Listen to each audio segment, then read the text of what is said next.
WWE. First of all, from a wrestler to the big wrestling company, thanks for even taking the time to listen to me. I'm not on your roster. Not that I wouldn't love to be. I don't even know if I'm on your radar. But I love what you do. I've loved what you've done for over the better half of my life. I've grown up watching the likes of Hulk Hogan, Macho Man. I woke up Saturday mornings and watched the cartoon with Andre the Giant and Junkyard Dog and Tito Santana. I watched it. And the action figures, and then, you know, I grew out of it a little bit, and WCW was kind of cool, and, you know, NWA, WCW, right about merger time. I liked Sting and Ric Flair, and, you know, and then when Hogan jumped, wow, it was kind of cool. And then there was the Monday Night thing. Attitude Era. NWO. So much wrestling history. And you won the war. I mean, if there was such a thing, you beat out two companies. You beat out ECW, you beat out WCW. You're the top dog. Everyone's trying to be different from you. You get criticized, and I look at it as like 2007 wasn't bad. It started out pretty good. WrestleMania. 76,000 plus filled an arena, and watched the main event with John Cena and HBK, kind of like the new school versus the old school, and it told a beautiful story, and Shawn delivered yet again, and everything was going high. ECW was a 1-hour television show, and they had just made their WrestleMania debut. You had a good, solid thing. And then Benoit happened. And as a wrestler, shook me up to know him. Given my personal history, my recent personal history, and then having to hear about that in a guy that I truly respected. I mean, respect. I don't know what wrestler doesn't have a Benoit tape or hasn't seen some old school Benoit footage and go, wow. Or to hear from everyone that Benoit was the epitome of what the word professional was. What it stood for, to be a professional wrestler. Grace. Just amazing technical ability. And proof, 2004 was proof that the technical guys had finally won regardless of size.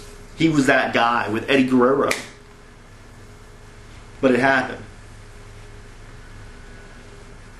And I don't know, man. I think you're getting your steam back. I think a lot of people want to take shots. I kept watching. I watched every show. I've watched every show. I get every pay-per-view, regardless of what's on the card. I watch it. And whether it's the greatest thing on earth or just good enough, I'm okay with it. But I see like a trend. I'm starting to see some of the veterans having to teach the young guys and get the young guys up. Pushing some guys, making some stars. Because without Cena, it's been a good thing without Cena. You know, Cena getting hurt when he did actually was probably the best thing. Because it forced the roster to just not let Cena be the main attraction. It forced everyone. Politics are talked about more often with you than anything else because Triple H happens to be married, is a McMahon for the most part. But you know what? The product's not bad. Randy Orton is champion. I like it. He does his own thing. His promos are very real in the sense of he shows, hey man, I don't have to be the most entertaining. I'm just the champion. I'm the very best. And you can buy it because he's proving it every time he's out there. Ken Kennedy, finally, you know, it seems like the working with Michaels is going to make him a bona fide, the guy that you truly think deserves to be in the limelight. And what they did with Jeff, finally, the guy's getting his chance. He's getting a chance to run with the ball. Whether he gets put over or not, he's getting the rub of rubs. And what he does with it will be up to him.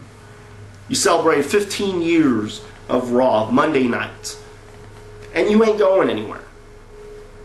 Sad fact. I know the Ring of Honor guys are probably like, why?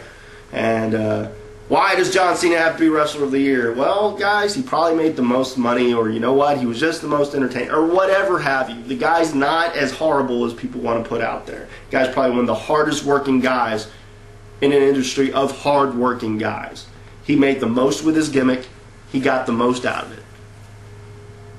There you go. But I look forward to 2008. I want to see what WrestleMania 24 is going to be about. And for anyone who sits there and says, it's a watered-down product, I'm going to tell you, you tell CM Punk that. You tell The Miz, John Morrison.